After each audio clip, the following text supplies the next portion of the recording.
So wait, you do basic training, you go, and then were you overseas? Were you like where like how long were you doing that for? Yeah, so my MOS was military police.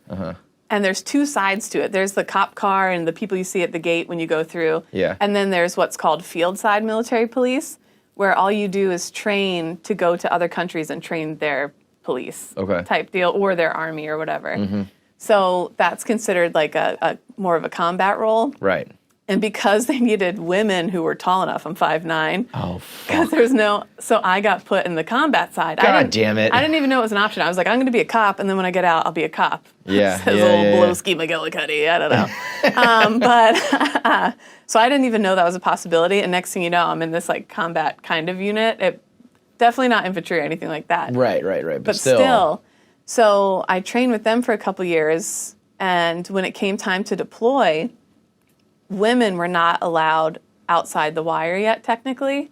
And it was like that's kind of crazy. by law, kind of. Yeah. So they'd find all sorts of different ways or whatever, but there was almost a draft picking our guys to send on these police mentoring teams to different areas of Afghanistan. And when the draft ended, so groups from my unit in clumps of 5 were getting attached to infantry units. Tell me if this is too like... No. And I was like the last one standing. I was the only woman in my unit at the time.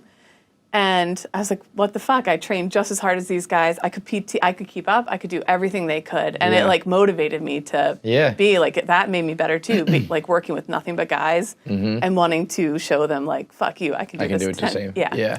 So they were like, sorry, you can't do this job that you've been training for years because women aren't allowed outside the wire.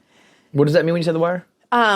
So there's big outposts, like anyone could deploy to the big like cities kind of that have like the Pizza Huts and the Burger Kings and whatever, but technically you couldn't really leave that and go out into Afghanistan where the actual battles were going So the guys go out there, but you're not allowed. Right. So even though I could do... And you're crazy enough that you want to do that? Yeah, oh yeah. I'd be like, it's okay.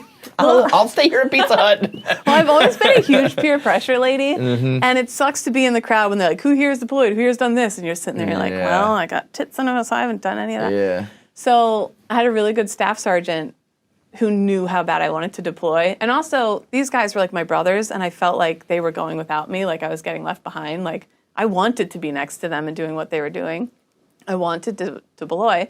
So I had a really good staff sergeant who had heard of, it was called a female engagement team, a FET team, where they were attaching women, Marine Corps women, to infantry units out in the combat zones, essentially, because the culture in Afghanistan is so that if you're making progress in this village, but then one of your male Marines like touches or looks at one of the women in the village, all hell would break loose. You would lose any progress that you had made. It would be considered like a huge cultural faux pas slap in the face.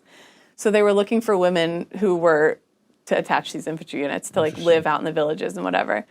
So he was like, Kate, I got you in. You're on this FET team. Start training. You deploy in however many months. And I got really lucky. And next thing you know, so I'm deployed and I am outside the wire. And so it was still...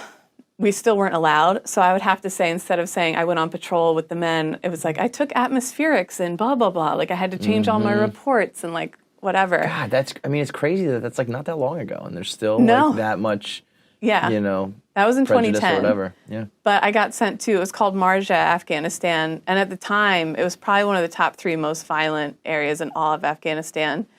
And it was just me and one other woman attached to these infantry guys. And so all day long, if we're at a vehicle checkpoint and there's a bunch of women in the back of the vehicles, and mind you, they all wear burqas, so anyone could be under there. That's some serious Mrs. Doubtfire action could be happening. That's crazy. Or they are going through this compound, and here's where the women are. Like that's where we would come in because they couldn't send the men into those areas, kind of thing. So, jeez, yeah, intense. It was a time. And you were like eager and excited to do it all. Like, was there?